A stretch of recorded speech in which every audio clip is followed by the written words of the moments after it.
So, dear friends, towards the end of Ordinary Time, the readings become more and more apocalyptic. So, about they delve into the mysteries of like the end times, what's going to happen at the end, and these mysterious beasts and prophecies and so on and so forth. And we've spoken about this particular gospel already, that Jesus refers to himself. Jesus refers to himself in the Gospels as the Son of Man. And for us, that expression might not mean much, but that refers to Daniel 7 here, where we see this character, this person, if you will, coming on the clouds, one like a son of man. He comes to the one of great age, led into his presence. On him is conferred sovereignty, glory, and kingship, and his sovereignty is an eternal sovereignty. So when you say Son of Man, it means Son of God. And the Jews would have known this. The readings then towards, as I say, the end of Ordinary Time. Now, what we might call eschatological. We haven't really covered that in Catechism yet. But eschatology is the study of the last things. Death, judgment, heaven, hell, and purgatory. So the study of the last things. So it's when you train to be a priest or a deacon, if you're studying theology, you'll study eschatology. And so it studies these last things. Why? Because these are the most important. These are things like, if we get these wrong, if things are set up wrong, then we lose everything. C.S. Lewis, who's from Northern Ireland, he said something really interesting in his book, The Great Divorce. Great Divorce. It's a very interesting book. It's like it's fiction, if you will. But he describes a bus that brings people from hell to heaven, right? And these people, they're in this, it's not heaven yet. They're in this state where they're mainly spiritual. So you can see the person, but you can also see through them. And for them, when you get to this kind of pre-heavenly state,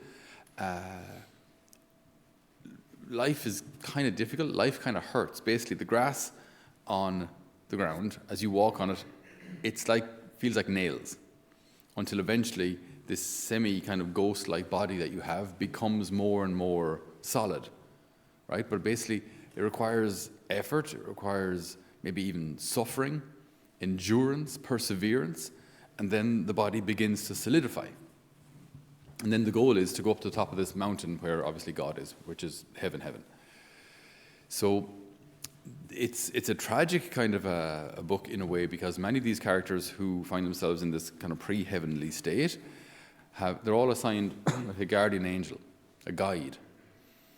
And many of them, in the course of their conversation with this guide, are not willing to let go of whatever hurt occurred to them in the past, or whatever pride that held them bound while they were on earth.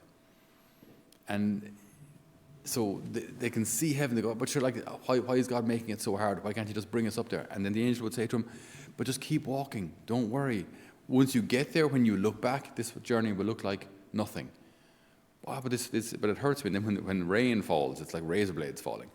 You know, but then as they go through these sufferings, they get more and more solid. Things hurt less. And then they're able to run and walk and, experience flowing water and see everything and experience everything painlessly. But they must go through that suffering, which it was also the case of C.S. Lewis's life, but we won't go into that now. But at one point, one of the guides guiding these ghost-like people, he says to him, because he's trying to encourage the people he's walking with to persevere, keep going, go through the suffering, let go of whatever is holding you back, let go of whatever burden is a distraction to you, or is weighing you down, or effectively keeping you in hell. Let go of all of that.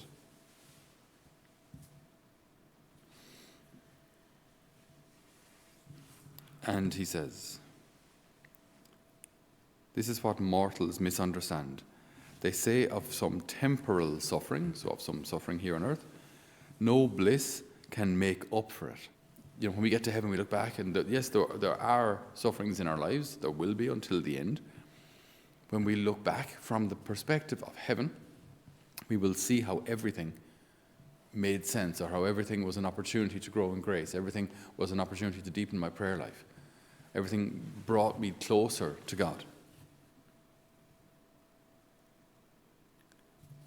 And of some sinful pleasure, they say, let me have but this, and I'll take the consequences.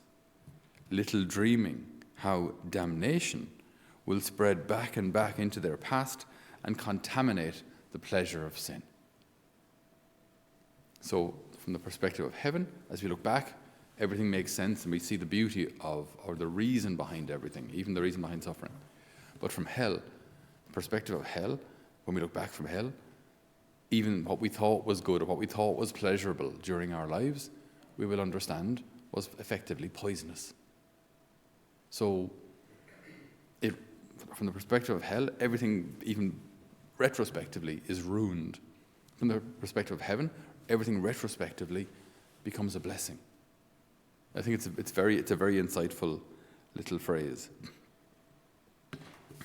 So, for us today, for each one of us, there are times when praying or serving or forgiving or being virtuous or being different might be hard.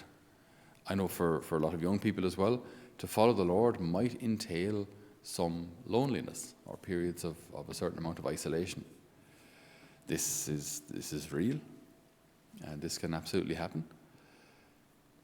But from the perspective of heaven, as we look back on everything, we'll see how it was worth it. We'll see how it formed us. We'll see how it caused us to grow in maturity in the faith. We'll see the purpose of it.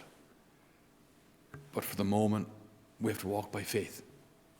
And it is hard. It is hard. But it will make sense from the perspective of heaven.